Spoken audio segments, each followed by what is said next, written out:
काकभूषण जी राम जी का दर्शन कर ली। काकभूषण जी ने कहा बाबा दर्शन तो किए लेकिन दूर से किए, नजदीक से राम जी का दर्शन नहीं कर पाएगा। बोले बाबा ने कहे क्या करें? बोले कुछ ऐसा उपाय लगाइए ताकि उनके नजदीक जा सके। बोले अच्छा ठीक है, क्या किया जाए? तब तक कौशल्या जी की दासी आ रही थी। बोले बाबा को काकभूषण जी ने कहा बाबा जो दासी आ रही है ना ये कौशल्या मैया की दासी है, आप ऐसा उपाय करिए ताकि ये अंदर ले चले। ठीक है।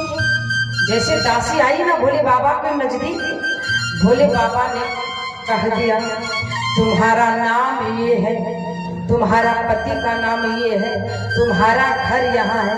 अब दासी रुक गई। अरे कौन ब्रह्म है? देखते ही वर्तमान हो तो भविष्य के बारे में बता रहा है। दासी रुक गई। बाबा आपको कैसे पता कि मेरा नाम ये है? भोले बाबा ने कहा मैं देखते ही वर्तमान भूत और भविष्य के बारे में बताता हूँ। वैसे ही मन में विचार आया बाबा एक काम करिए ना। बोले क्या? बोले बहुत दिनों के बाद मेरी रानी को बच्चा हुआ है, आप चलकर उसका भी भविष्य बता दीजिए। भोले बाबा बोले यही तो हम भी सोच रहे थे, तुम अंदर लेके चलो।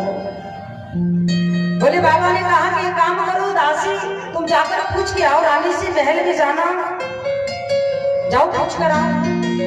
दासी दौड़ कर गई, जाकर कौशल्या जी से कहने लगी रानी दरवाजे पर एक ब्राह्मण आया है, देखते ही वर्तमान भूत और भविष्य के बारे में बताता है, अगर आप कहें तो अंदर ले आऊं। तो कौशल्या जी भी सोची कि बहुत दिनों के बाद बच्चा हुआ है, मेरे बेटे की किस्मत में क्या है जान लूं। बोले हाँ जाओ लेकर आओ। अब दासी आई, बाबा चलिए आपका परमिशन लेकर आ गई हूँ।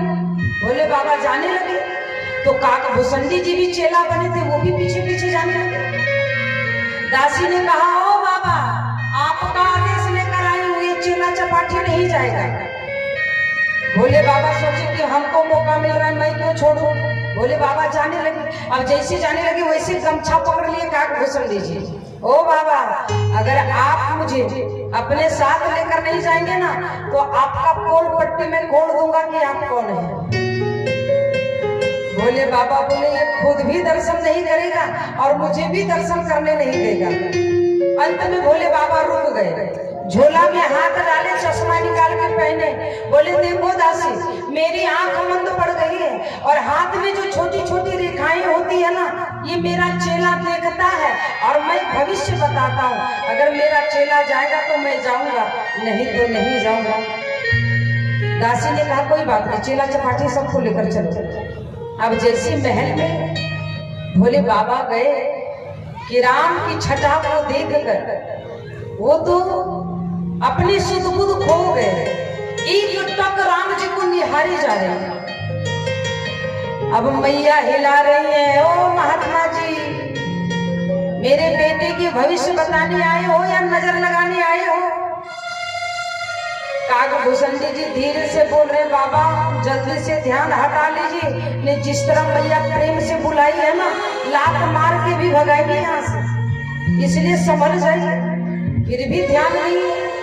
काकभूषण जी हिलाए हो बाबा ध्यान से हटाइए अपना ये रामलला को और जो काम के लिए आए वो काम करिए।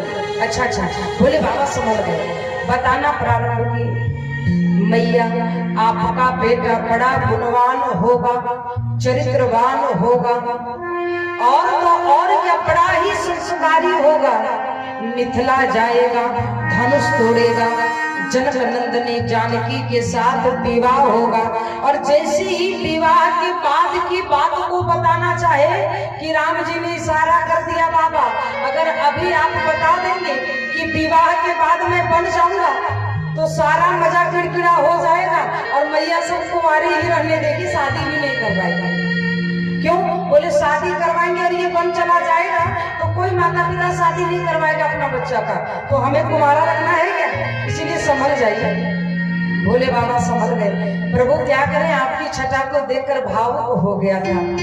जैसे दर्शन किए भोले बाबा नाचते झूमते हुए कैलाश की ओर जाते हैं। संत कहते हैं कि आज अयोध्या की गलियों में, अरे आज अयोध्या की गलियों में नाच जोगी मतवाला, आज